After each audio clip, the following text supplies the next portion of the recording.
호우특보가 내려졌던 영서 지역에도 곳곳에 거센 빗줄기가 쏟아졌습니다. 토사 유출, 나무 쓰러짐 등 비 피해가 잇따랐는데 주말까지 200mm가 더 내릴 것으로 예보돼 추가 피해도 우려되고 있습니다. 장맛비로 도내 여름 축제장이 큰 타격을 입고 있습니다. 비 때문에 관광객이 줄어든 데다 행사도 제대로 진행하지 못해 특수를 기대했던 상인들이 애를 태우고 있습니다. 강원도청 청사를 이전하는 계획이 오는 9월쯤 본격적으로 논의될 것으로 보입니다. 이전을 위한 5개 시나리오가 모두 춘천해 안에 만들어진 것으로 알려져 도민 전체의 여론 수렴이 제대로 이뤄지지 않았다는 지적입니다.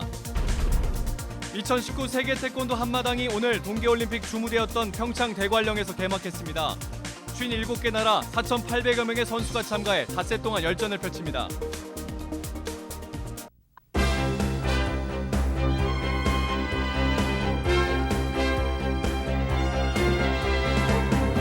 안녕하십니까. 뉴스데스크 원주입니다. 오전부터 앞을 분간하기 어려울 정도로 강한 비가 곳곳에 내렸는데요.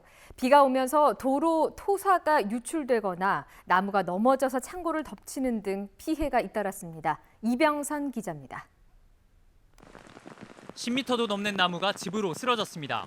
함석과 슬레이트로 가설해 놓았던 지붕이 휘어져 떨어졌고 창고 내부의 자재도 이리저리 어지럽게 흩어졌습니다. 사고가 난 것은 오늘 낮 12시 10분쯤 횡성군 갑천면의 한 마을 안길에 있던 나무가 쓰러져 집 안에 있던 보조 창고를 덮쳤습니다. 바늘 까고 이렇게 앉아서 가만히 숙이고 있는데 뭐가 이상한 소리가 나. 얘 왜 이렇게 난리를 치지? 이런데 와당 창창창 그러는 거야. 그래서 깜짝 놀라가지고 내가 이러시면서 얘는 왜 이래?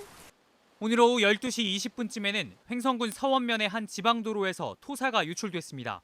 지나던 차량이 없어 인명피해는 없었지만 30여 분 동안 도로가 통제됐습니다. 오전부터 쏟아진 강한 비로 인해 보시는 것처럼 돌무더기와 수풀 등이 도로변으로 떨어졌습니다. 이 밖에도 곳곳에서 저지대가 침수되거나 토사가 흘러내리는 등 하루 사이 도내에서만 10여 건의 비 피해가 발생했습니다. 갑작스럽게 비가 쏟아지기를 몇 차례 반복하면서 지반이 약해진 겁니다.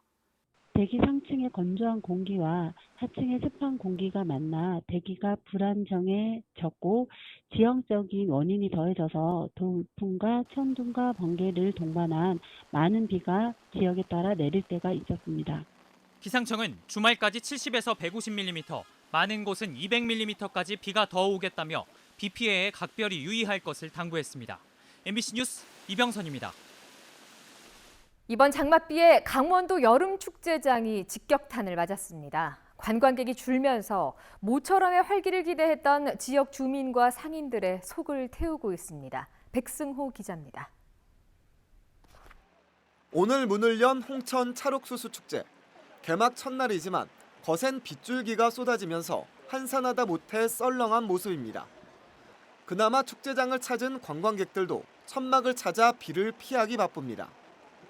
하늘에서 축제 장소를 알려야 할 에드벌룬은 축제장 한편에 묶여 있고 무대 위에 설치한 천막에는 빗물이 가득 고여 넘쳐 흐릅니다. 축제장에 이렇게 많은 비가 쏟아지면서 야외 공연 등 행사를 진행하기가 쉽지 않은 상황입니다. 축제장에서 음식과 특산품을 파는 상인들은 하늘이 원망스러울 뿐입니다.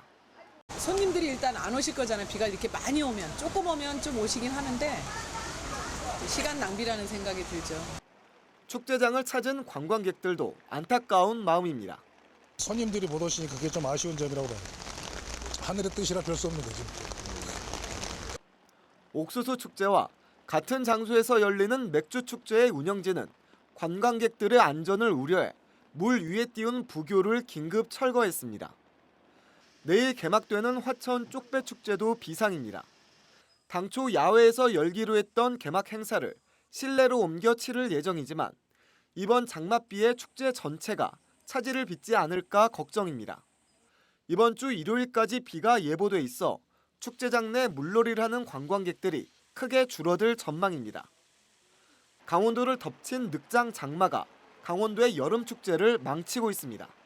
MBC 뉴스 백수호입니다. 강원도청 청사 이전 신축 계획이 올 9월쯤 본격적으로 공론화될 것으로 보입니다. 강원도에 따르면 최근 최문순 지사는 담당 부서로부터 청사 이전 신축 부지와 일정 등을 담은 5가지 시나리오를 보고받았으며 이를 검토한 후 시나리오별 예상 효과와 문제점 등을 보강해 여름철이 끝나는 시점부터 재논의하기로 했습니다. 이를 검토한 후에 5개 시나리오는 모두 도청을 춘천에 두는 아닌 것으로 알려지면서 폭넓은 여론 수렴이 필요하다는 목소리도 나오고 있습니다. 2019 세계 태권도 한마당이 오늘 평창 용평돔에서 개막됐습니다. 세계 각국의 참가자들이 함께 어우러져서 축제의 장을 만들었습니다. 정다혜 기자입니다. 절도 있는 동작과 함께 품새에 임하는 선수의 눈빛이 진지합니다. 심사위원도 날카로운 눈빛으로 선수들의 동작에 실수가 없는지 관찰합니다. 무대 한가운데서는 참가자들이 음악 소리에 맞춰 태권 체조를 합니다. 그동안의 노력을 증명하듯 학생들의 군무는 한치의 오차도 없습니다. 관객들의 응원은 열정적입니다. 세계 축제인 만큼 외국인 참가자와 관객이 적지 않습니다. I think this is a fantastic event. Every year we attend, and it's just getting better and better. 경연에 꼭 참가하겠다며 휴가를 마다하고 온 군인도 있었습니다. 군인으로서 마지막 시합이니까 후회 없이 마무리하려고 참가하게 되었습니다. 2019 평창 세계 태권도 한마당은 총 57개국 4,800여 명의 선수가 참가합니다. 이번 축제는 오늘 개회식을 시작으로 2일차인 내일부터 본격적인 팀대항 종합경연이 펼쳐집니다. 선수들은 5일 동안 종합격파 등 개인전과 품새, 체조, 종합경연 등의 단체전을 치르게 됩니다. 다음 주 화요일까지 진행되는 2019 평창 세계 태권도 한마당은 역대 2번째로 큰 참가 규모를 기록하며 시민들에게 다채로운 볼거리를 선사할 예정입니다. MBC 뉴스 정다입니다.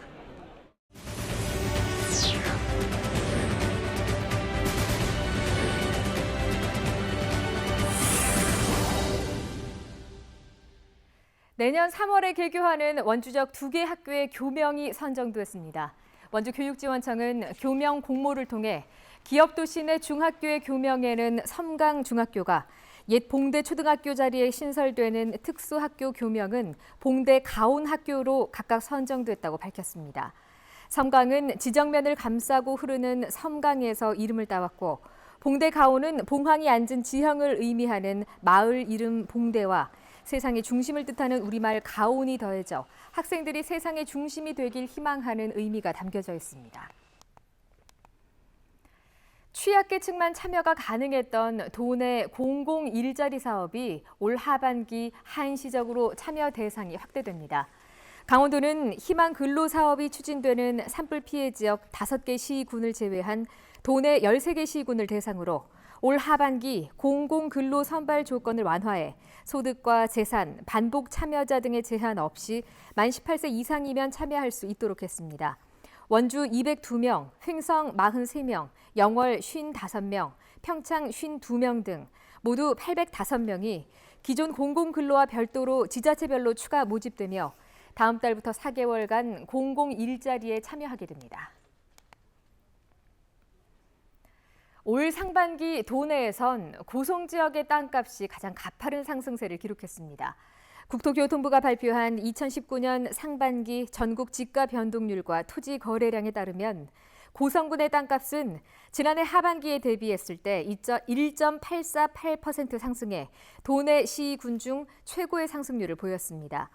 원주시가 1.661%로 두 번째로 높았고 이어서 춘천 1.527%, 속초 1.523% 등의 순이었습니다.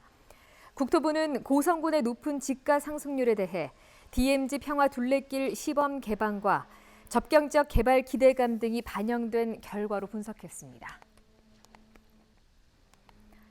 원주 기업도시 단설 유치원이 단독주택 택지에 구획된 유치원 용지에 들어섭니다. 강원도 교육청은 지난 4월 단설 유치원 설립지를 기업도시 내로 재검토하라는 교육부의 중앙투자심사에 따라 기업도시 단독주택 택지 안에 있는 유치원 용지에 유치원을 설립하기로 했습니다. 기획이 변경되면서 유치원 개원은 2022년으로 1년 연기됐고 설립 규모도 부지 협소로 당초 16개 학급에서 5학급 규모로 축소됐습니다. 원주시 단계동 행정복지센터가 신축 공사를 마치고 다음 주부터 신청사에서 업무를 시작합니다.